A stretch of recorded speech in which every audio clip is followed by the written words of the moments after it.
Imagine standing at the edge of a vast empty desert. There's no map, no guide, and no rules. You can walk in any direction, make any choice, and shape your own path. At first, it feels exciting. Limitless possibilities stretching out before you. But as you take that first step, a creeping fear sets in. Every direction feels equally meaningless. Each choice feels heavier than the last because every decision is entirely your own. This is what Jean-Paul Sartre called the weight of absolute freedom. He believed we're born into a world with no predetermined purpose, left to define our lives through our choices.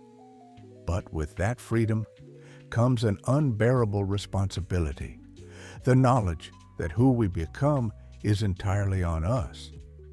Have you ever felt paralyzed by a decision, knowing that no one else could make it for you?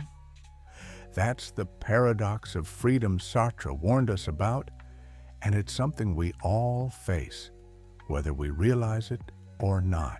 Sartre famously said, "Man is condemned to be free." This statement carries a weight of inevitability. We did not choose to be born, yet once alive, we are burdened with the responsibility of every decision. This condition leaves no room for excuses. Freedom, in Sartre's view, is not a gift but a sentence. Every action or inaction defines us, and every consequence is ours to bear. The sheer enormity of this responsibility can lead to a profound sense of anxiety and dread, what Sartre called anguish. This existential anguish is the emotional consequence of realizing that our choices are not only self-defining, but also impact the world around us. There are no universal moral guidelines to follow. We create our own values. This radical freedom is both empowering and terrifying. The absence of external direction forces us to confront the void of meaning, compelling us to invent our own purpose. But in doing so, we also carry the burden of knowing that every failure and regret is our own creation. Unlimited freedom sounds enticing, but it comes with an often overlooked consequence: the overwhelming burden of choice. Sartre argued that with every choice comes total responsibility. In a world without inherent meaning, every decision is a declaration of our values and priorities. This responsibility extends beyond ourselves. It influences society because, through our actions, we define what humanity should be. This freedom can lead to decision paralysis. When every option is available and every choice is significant, the fear of making the wrong decision can be crippling. This is not merely hesitation, but existential anxiety, an emotional reaction to the weight of knowing that we are entirely responsible for the path our lives take. For Sartre, even refusing to choose is itself a choice, one that carries its own consequences. In modern life, this anxiety is amplified. We live in a world overflowing with possibilities, careers, relationships, lifestyles, and social media constantly reminds us of the countless paths we could take.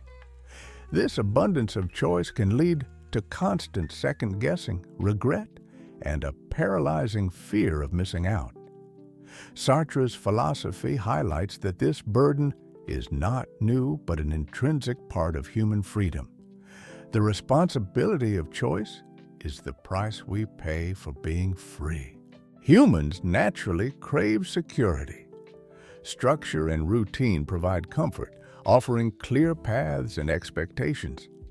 However, Sartre's existential freedom strips away these securities. Without preordained meaning, we must create our own, which can feel like standing at the edge of an abyss. This conflict between freedom and security explains why many gravitate toward ideologies, religions, and societal norms. They offer ready-made meanings and values that relieve the burden of self-definition. Freedom without guidance can be isolating. Sartre criticized the bad faith, a mauvaise foi, of those who hide behind societal roles to escape their freedom. For example, a person might say, I can't pursue my dreams because of my job or family, thus avoiding responsibility for their choices. While surrendering to external structures can provide comfort, it comes at the cost of authentic living.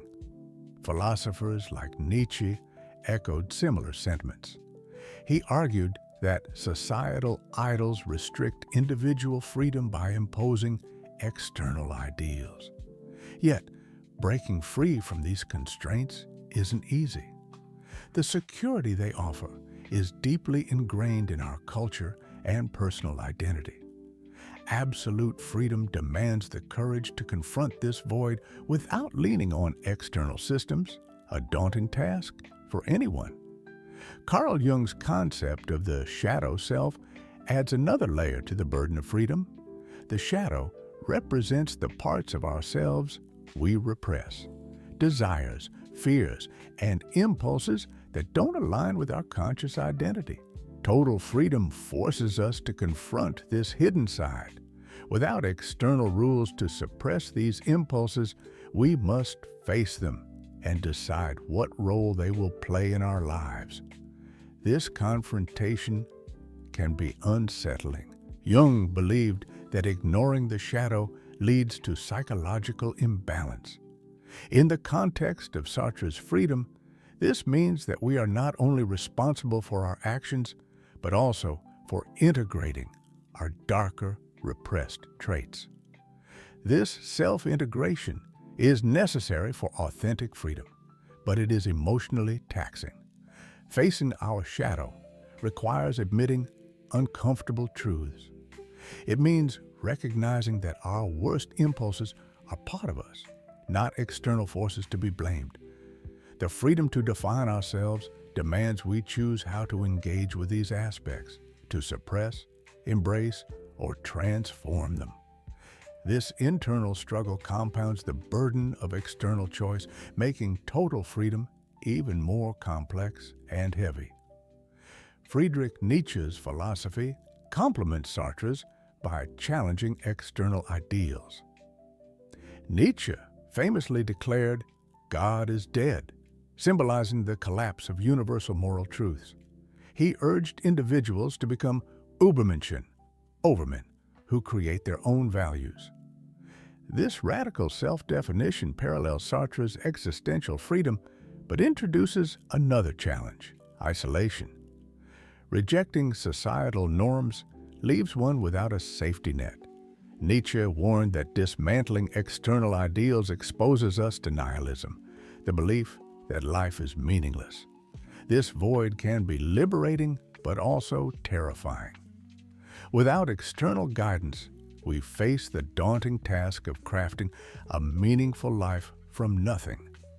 Nietzsche's concept of amor fati, love of fate, suggests embracing life in all its facets, even suffering. This acceptance aligns with the responsibility Sartre describes, but Nietzsche adds a layer of resilience.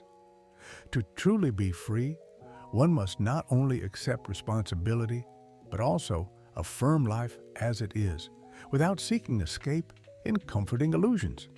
Freedom is a double-edged sword.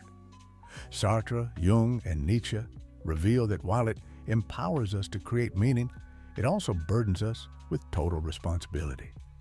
This burden manifests as anxiety, isolation, and internal conflict. Yet, embracing this weight authentically might be the only path to a life truly worth living. The question remains, can we bear the weight of our own freedom